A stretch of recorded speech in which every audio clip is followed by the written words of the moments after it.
बिस्मिल्लाहिर्रहमानिर्रहीम। मैं हूं Amjad Awan export documentation channel पर अपने तमाम व्यूवर्स को वेलकम कहता हूं। व्यूवर्स, आज का हमारा टॉपिक है इनको टर्म्स।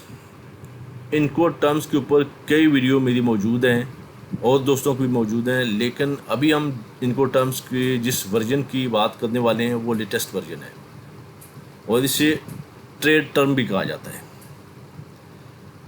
इनको टर्म्स जो है उसके अंदर जो लेटेस्ट वर्जन आया है, 1 साल पहले आया था 20 में, अभी 21 चल रहा है, तो उसमें कुछ अपडेट्स हैं नहीं। तो हर चीज़ में अपडेट आती रहती हैं। आप मोबाइल में कोई ऐप डाउनलोड करते हैं तो हर महीने बाद 2 महीने बाद उसके अंदर अपडेट्स आती हैं। इसी तरह जो भी वर्ल्ड वाइड काम हो रहा है उसमें अपडेट्स आती रहती हैं, उसको एक्सेप्ट करना चाहिए। और उसमें ऐसा होता है कि जो लास्ट टाइम जो काम किया जाता है उसमें जो कमी बेशी होती है उसको दूर किया जाता है। तो ये अपडेट्स आती रहती हैं। इसी तरह ये इनको टर्म्स के अंदर भी जो नई अपडेट्स आई हैं वो हम अभी आपसे शेयर करने वाले हैं। इससे पहले अपने दोस्तों से गुजारिश है कि अगर आपने अभी तक मेरे चैनल को सब्सक्राइब नहीं किया तो उसे सब्सक्राइब कर लें और इसके साथ बेल आइकन को ज़रूर क्लिक करें ताकि हर नई वीडियो का नोटिफिकेशन आपके पास पहुंच सके। अब हम इनको टर्म्स के बारे में आपको ब्रीफ कर दें कि इनको टर्म्स है क्या चीज़। इनको टर्म्स स्टैंड करता है international commercial terms. International commercial terms, और ये ICC international chamber of commerce इसका रिस्पॉन्सिबल है कि वो इसको अपडेट करता है। उसी ने इसके जो लाज हैं, जो रूल्स और रेगुलेशंस हैं, वो ICC international chamber of commerce की बनाए हुए हैं। और ये इनको terms international chamber of commerce का रजिस्टर्ड ट्रेडमार्क है।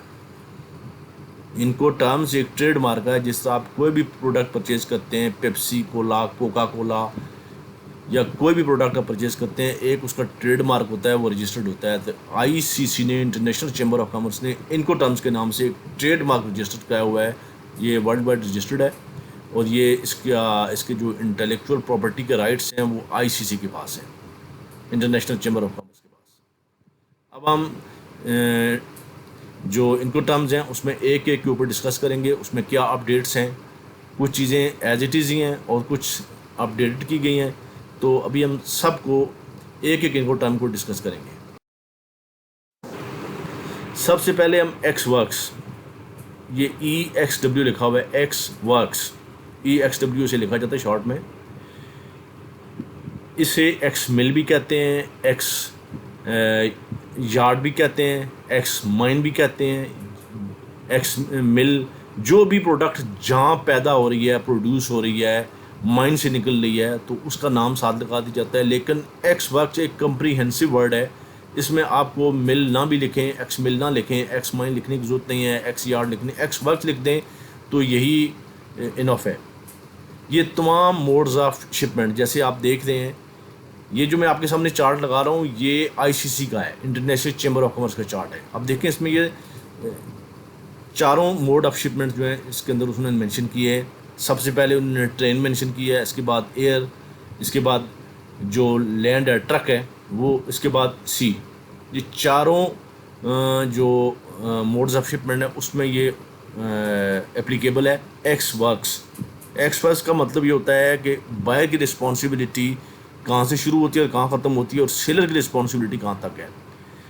एक्स वर्क्स में या एक्स मिल में जो सेलर है उसकी रिस्पॉन्सिबिलिटी अपनी फैक्ट्री, अपने कारखाने के गेट तक की है। जो भी प्रोडक्ट है वो अपने फैक्ट्री, कारखाने के गेट तक पहुंचाने का रिस्पॉन्सिबल है। इससे आगे की रिस्पॉन्सिबिलिटी है वो बायर की है। जो ख़रीदार है उसकी ज़िम्मेदारी वहाँ से शुरू हो जाती है जहाँ से उसने चीज़ पिक की है, यानी कारखाने से अगर ली है, मिल से ली है, माइन से ली है, किसी यार्ड से उठाई है, जहाँ भी प्रोडक्ट पड़ी हुई है वहाँ से उठाने की, लोडिंग की और आगे लेके जाने की, उसके रिस्क जो रास्ते में आए, सारी रिस्पॉन्सिबिलिटी बायर की है। सेलर की रिस्पॉन्सिबिलिटी सिर्फ अपनी जो प्रीमिसेस है उसके गेट तक की है, इससे आगे उसकी कोई रिस्पॉन्सिबिलिटी नहीं है। तो ये आप देखते हैं कि कोई भी प्रोडक्ट होती है, कोई खाने पीने की चीज़ें हैं, तो उसमें आता है कि फ़लाँ चीज़ की एक्स मिल प्राइस ये है। यानी आगे के जितने भी ट्रांसपोर्टेशन की एक्सपेंसेस हैं, लोडिंग, अनलोडिंग, ड्यूटी, टैक्सेस, वो सारे के सारे बायर की रिस्पॉन्सिबिलिटी है। ये बड़ी कॉमन इनको टर्म है। अब दूसरे पे चलते हैं जी। दूसरा जी FCA, फ्री कैरियर। ये भी आप देख रहे हैं कि ऊपर तीनों मोड्स ऑफ शिपमेंट हैं, सॉरी चारों मोड्स ऑफ शिपमेंट हैं, ट्रेन, एयर, ट्रक और सी, चारों में ये एप्लीकेबल है FCA। ये FCA जैसे कि ऊपर आप देख रहे हैं, ये मेंशन है कि फ्री कैरियर, आपने एक डिलीवरी का एक बता देना है कि फ़लाँ जगह डिलीवरी करनी है। जो बायर है उसने बता देना है कि इस प्रीमिसेस पे, इस जगह पे आपने डिलीवरी करनी है। तो वहाँ तक रिस्पॉन्सिबिलिटी सेलर की है। सेलर अपने कारखाने, मिल, जहाँ से भी वो प्रोडक्ट उठाएगा, लोड करेगा ट्रक के ऊपर, और उस डिलीवरी की जगह पर जहाँ बायर की रिक्वायरमेंट है वहाँ तक पहुँचाने का रिस्पॉन्सिबल सेलर है। आगे उसकी रिस्पॉन्सिबिलिटी नहीं है। आगे की रिस्पॉन्सिबिलिटी सारी की सारी बायर की है। उसको क्या करता है, वो वहीं पे सेल करता है, उसको आगे उठा के किसी और जगह लेके जाता है, लेकिन एक जगह है जहाँ उसने बताया कि वहाँ पर डिलीवर कर दो, तो वहाँ इसकी रिस्पॉन्सिबिलिटी FCA में सेलर की है। अब नेक्स्ट पे चलते हैं। ये जी FAS, free along side ship. अब देखें एंड पे एक शिप आपको नज़र आ रहा है। इंटरनेशनल चैम्बर ऑफ कॉमर्स के मुताबिक ये FAS सिर्फ शिप के लिए यूज़ होगा, बाकी किसी के लिए जो दूसरे मोड्स ऑफ शिपमेंट है उसके लिए नहीं। इसमें सेलर की रिस्पॉन्सिबिलिटी ये है कि वो कार्गो को लोड करने के बाद पोर्ट में शिप तक पहुंचा देगा। शिप के ऊपर लोड करने की रिस्पॉन्सिबिलिटी सेलर की नहीं है। शिप के पास वहाँ कार्गो, ये आप देख रहे हैं एक शिप बना हुआ है, उसके साथ एक डब्बा सा बना हुआ है। ये कार्गो सेलर ने अपनी फैक्ट्री से, अपने कारखाने से लेकर वहाँ पहुँचा दी है। आगे की रिस्पॉन्सिबिलिटी बायर की है। बायर उसको पैसे कैसे पिक करता है, वहाँ उसका ज़ाहिर बात है कोई एजेंट होगा, कोई लोग होंगे उसका अपना लोकल ऑफिस भी हो सकता है, कुछ भी हो, लेकिन सेलर की रिस्पॉन्सिबिलिटी यहाँ तक की, आगे की रिस्पॉन्सिबिलिटी बायर की है। FAS, free along side ship. अच्छा, मैं आपको बताऊँ कि कुछ इनको टर्म्स जो हैं वो बहुत कॉमन है जो यूज़ होती हैं, जैसे एक्स मिल, एक्स वर्क, जो शुरू में आपको मैंने बताया वो। इसके बाद FC और FAS मैंने आपको बताया, ये रियल केसेस में यूज़ होती हैं, कॉमन यूज़ नहीं होती हैं। अब आते हैं FOB, फ्री ऑन बोर्ड। ये भी ICC के तहत सिर्फ शिप के लिए यूज़ होती है, लेकिन लोग इसको ट्रेन के लिए भी यूज़ करते हैं। जब ये ट्रेन में यूज़ करते हैं तो ये बन जाता है FOB की बजाय FOR, फ्री ऑन रेल, या फ्री ऑन बोर्ड लिखा हुआ ना। पहले मैं इसको एक्सप्लेन कर लूँ। इसमें सेलर की रिस्पॉन्सिबिलिटी अपनी फैक्ट्री, अपने कारखाना, अपने यार्ड से लेकर शिप के ऊपर कार्गो लोड कर देने की है। शिप के ऊपर कार्गो लोड होने तक के जितने भी एक्सपेंसेस हैं वो सेलर या एक्सपोर्टर बियर करेगा। इसके आगे के जो एक्सपेंसेस हैं, इंश्योरेंस है, फ्रेट है, ये सारी की सारी रिस्पॉन्सिबिलिटी बायर की है। सेलर की कोई रिस्पॉन्सिबिलिटी नहीं है। देख रहे हैं आप, ये शिप के ऊपर एक डब्बा लोड किया हुआ है, तो ये कंटेनर है या जो भी है, ये शिप के ऊपर सेलर ने लोड कर दिया। इसके बाद उसकी रिस्पॉन्सिबिलिटी ख़त्म हो गई है, आगे की रिस्पॉन्सिबिलिटी बायर की है। ठीक है, तो ICC कहता है कि FOB सिर्फ आप C के लिए यूज़ करें। जैसे मैंने आपको बताया कि लोग इसको ट्रेन के लिए भी यूज़ करते हैं और ट्रक के लिए भी यूज़ करते हैं। ट्रक के लिए अगर जब वो यूज़ करते हैं तो FOB की बजाय FOT लिख देते हैं, फ्री ऑन ट्रक, FOT। और रेल के लिए जब यूज़ करते हैं तो FOR, फ्री ऑन रेल। तो अब नेक्स्ट पे चलते हैं। CFR, cost and freight. ये भी ICC कहते हैं कि सिर्फ शिप के लिए यूज़ होते हैं, बाय सी जो शिपमेंट होती है उसमें। अब इसमें देखते हैं, इसमें जो रिस्पॉन्सिबिलिटी है सेलर की, वो अपनी फैक्ट्री, अपने कारखाने, अपनी परमिसेस से लेकर शिप के ऊपर कार्गो लोड करने और पोर्ट ऑफ डिलीवरी, जो पोर्ट ऑफ डेस्टिनेशन है, वहाँ तक का फ्रेट भी पे करना है इसने। यानी कार्गो जहाज़ के ऊपर, शिप के ऊपर लोड किया है, उसका फ्रेट भी पे किया है सेलर ने। इंश्योरेंस सेलर की रिस्पॉन्सिबिलिटी नहीं है इस केस में, इंश्योरेंस बायर कराएगा। CFR, cost and freight. Freight भी सेलर ने पे किया इस केस में। आगे की रिस्पॉन्सिबिलिटी वहाँ जब कार्गो पहुँचेगी उसको अनलोडिंग करना, ये आगे बायर की रिस्पॉन्सिबिलिटी है। अब नेक्स्ट पे चलते हैं। CIF, cost insurance and freight. इसमें सेलर की रिस्पॉन्सिबिलिटी ये है कि शिप के ऊपर कार्गो लोड करेगा, फ्रेट भी पे करेगा और इंश्योरेंस भी कराएगा।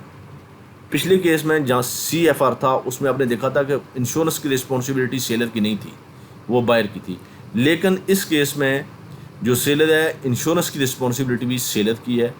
वो पोर्ट ऑफ डिस्चार्ज तक इंश्योरेंस का रिस्पॉन्सिबल है, वो इंश्योरेंस भी कराएगा और शिप का फ्रेट भी पे करेगा। इससे आगे की रिस्पॉन्सिबिलिटी बायर की है, सेलर की रिस्पॉन्सिबिलिटी वहाँ ख़त्म हो जाती है। अब नेक्स्ट में ये जी CPT, कैरियज पे टू। ICC कहता है कि ये चारों मोड्स ऑफ शिपमेंट में यूज़ हो सकती है, लेकिन मैंने देखा है कि कॉमनली ये सी के लिए यूज़ नहीं करते लोग। इसको जो इनलैंड होती है ट्रकिंग से या ट्रेन से, उसके लिए यूज़ करते हैं। इसको ICC कहता है कि आप सी के लिए भी यूज़ कर सकते हैं। ये CPT आपने देखा CFR सी में, तो ये एज CFR ही है। CPT carriage pay to, insert named place of destination. यानी अब देखते हैं, ये नीचे सेलर के कारखाने से ट्रक निकला और बायर की जो परमिसेस है वहाँ तक ये गया, ये ट्रक के ऊपर गई है या जैसे भी गई है, ये वहाँ तक की रिस्पॉन्सिबिलिटी, वहाँ तक के जो एक्सपेंसेस हैं ये सेलर ने बियर करने हैं। लेकिन इसमें इंश्योरेंस शामिल नहीं है, इसमें इंश्योरेंस इंक्लूडेड नहीं है। सिर्फ उसने ट्रक के या ट्रेन के या सी के या एयर के जो भी उसका फ्रेट है वो सेलर ने पे करना है, बायर ने पे नहीं करना। और बायर ने जो जगह जो बता दिया डिलीवरी डेस्टिनेशन, वहाँ तक जानी है ये। तो CPT ICC कहता है कि चारों मोड्स ऑफ शिपमेंट के लिए आप इसको यूज़ कर सकते हैं, लेकिन कॉमनली ये सी के लिए यूज़ नहीं करते लोग, सी के लिए CFR यूज़ करते हैं। नेक्स्ट पे चलते हैं। CIP, carriage and insurance. इसमें भी ICC कहता है कि चारों modes of shipment, train, air, land और सी, सब के लिए यूज़ हो सकती है। लेकिन जैसे मैंने आपको बताया कि CPT जो है वो सी के लिए यूज़ नहीं होती थी, इसी तरह CIP भी लोग सी के लिए यूज़ नहीं करते। यूजली इसको ट्रेन से या ट्रक से जो चीज़ भेजते हैं उसके लिए यूज़ करते हैं CIP। इसमें जो सेलर है उसकी रिस्पॉन्सिबिलिटी प्रोडक्ट को, कार्गो को अपनी फैक्ट्री या कारखाने से लेकर सेलर बायर की डेस्टिनेशन तक पहुंचाना है, और साथ इंश्योरेंस भी इसकी रिस्पॉन्सिबिलिटी है। सेलर इसमें इंश्योरेंस भी कराएगा और फ्रेट भी पे करेगा बायर की जो डेस्टिनेशन है वहाँ तक का। तो ये CIP कहलाती है। इंश्योरेंस और फ्रेट इसकी जिम्मेदारी है सेलर की। अब नेक्स्ट पे DAP, डिलीवर्ड एट प्लेस। ये भी कॉमनली यूज़ नहीं होती। ICC कहता है कि चारों मोड्स ऑफ शिपमेंट के लिए यूज़ होती है।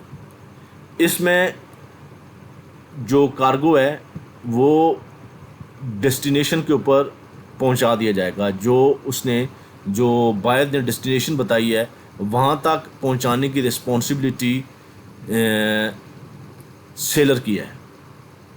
लेकिन उसमें अनलोडिंग की रिस्पॉन्सिबिलिटी सेलर नहीं लेता, और कस्टम ड्यूटी भी पे करनी है बायर ने, सेलर ने नहीं पे करनी। ये बहुत कम यूज़ होता है, और ये पर्टिकुलर जो है ना, ये जो छोटी शिपमेंट्स होती हैं जैसे DHL से, फेडेक्स वगैरह से छोटे छोटे कंसाइनमेंट होते हैं, उनके लिए यूज़ होता है। बड़ी शिपमेंट के लिए यहाँ यूज़ नहीं होता। हो सकता है वर्ल्ड वाइड यूज़ होता हो, सुना है कि अमेज़ोन वगैरह भी यूज़ करते हैं। तो बहरहाल इसमें DAP में जो सेलर है उसकी रिस्पॉन्सिबिलिटी बायर की उस प्रीमिसेस तक पहुंचा देनी है। ये ट्रक आप देख रहे हैं, उसके ऊपर कार्गो लोडेड है, अनलोड इसने नहीं किया, वहाँ तक के जो रिस्क हैं ये भी बियर करेगा सेलर, और बायर जो है इसके बाद अनलोडिंग का रिस्पॉन्सिबल वो होगा, कस्टम क्लीयरेंस उसने करवानी है। DPU, delivered at place unloaded. इसमें ये देख रहे हैं आप, सेलर ने का ये ट्रक लेके गया और कार्गो अनलोड करने तक की रिस्पॉन्सिबिलिटी इसकी है, सेलर की है। कार्गो अनलोड करके बायर के हैंड ओवर कर दिया इसने, कस्टम ड्यूटी वगैरह ये बायर पे करेगा, ये सेलर की रिस्पॉन्सिबिलिटी नहीं है। जैसे मैंने बताया कि ये भी कॉमनली यूज़ नहीं होता है, छोटी जो शिपमेंट्स होती हैं DHL फेडेक्स वगैरह से, ये भी उसमें यूज़ होता है। लेकिन एक इनको टर्म्स है जो इंटरनेशनल चैम्बर ऑफ कॉमर्स ने पब्लिश की है, ये आपका इसके लिए जानना ज़रूरी है। ठीक है, अब नेक्स्ट पे DDP, डिलीवर ड्यूटी पेड। इसमें सेलर की रिस्पॉन्सिबिलिटी ड्यूटी पे करने तक की भी है, यानी इंपोर्टर के कंट्री में सेलर ये कार्गो भेज रहा है और वहाँ कस्टम ड्यूटी भी सेलर ही पे करेगा। लेकिन इसमें ये अनलोडिंग की रिस्पॉन्सिबिलिटी नहीं ली इसने। ये देखें ट्रक खड़ा है बायर के वहाँ पे प्रीमिसेस पे, लेकिन कार्गो इसके ऊपर लोड है। कार्गो अनलोड करने की रिस्पॉन्सिबिलिटी इसमें बायर की है, बाकी सारे काम सेलर ने किए हैं।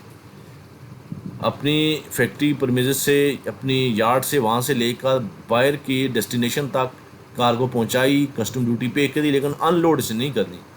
अनलोड जो है ये बायर खुद ही करेगा। ये जो है इनको टर्म्स 2020 में आई हैं और ये अपडेट्स होती रहती हैं। जैसे अपडेट्स होंगी, नई आएंगी तो उसके ऊपर हम नई वीडियो बना देंगे। पुराने वाले जो इनको टर्म्स हैं वो अपने वक्त के मुताबिक थी। अब इसका एक चार्ट मैं आपसे शेयर कर दें। ये एक चार्ट है इनको टर्म्स का, ये आप गूगल से डाउनलोड कर सकते हैं, आपको ये मिल जाएगा। इसमें सारी चीज़ें एक एक डिटेल उन्होंने मेंशन की हुई है कि किस इनको टर्म में किस किस की रिस्पॉन्सिबिलिटी कहाँ तक की है। ये एक चार्ट आप डाउनलोड कर लें ताकि इसका प्रिंट लेके अपने पास रख लें, ताकि कहीं भी ज़रूरत हो तो आप इसको समझ सकें। फिर मैं एक दफ़ा गुजारिश करूँगा कि इसमें कुछ इनको टर्म्स हैं जिनका जानना बहुत ज़्यादा ज़रूरी है और कॉमन यूज़ होती हैं, जैसे XEXW एक्स वर्क्स, इसके बाद FOB, CFR, CIF। इसी तरह जो इनलैंड शिपमेंट होती है उसमें CPT और CIP। ये 4-5 इनको टर्म्स जो हैं कॉमन यूज़ होती हैं, बाकी जो है वो रेयर केसेस में यूज़ होती हैं। लेकिन आपका जानना ज़रूरी है, कहीं उनकी डिमांड भी आ जाती है। तो जो नए दोस्त हैं ये सारी इनको टर्म्स उनकी समझ में आनी चाहिए।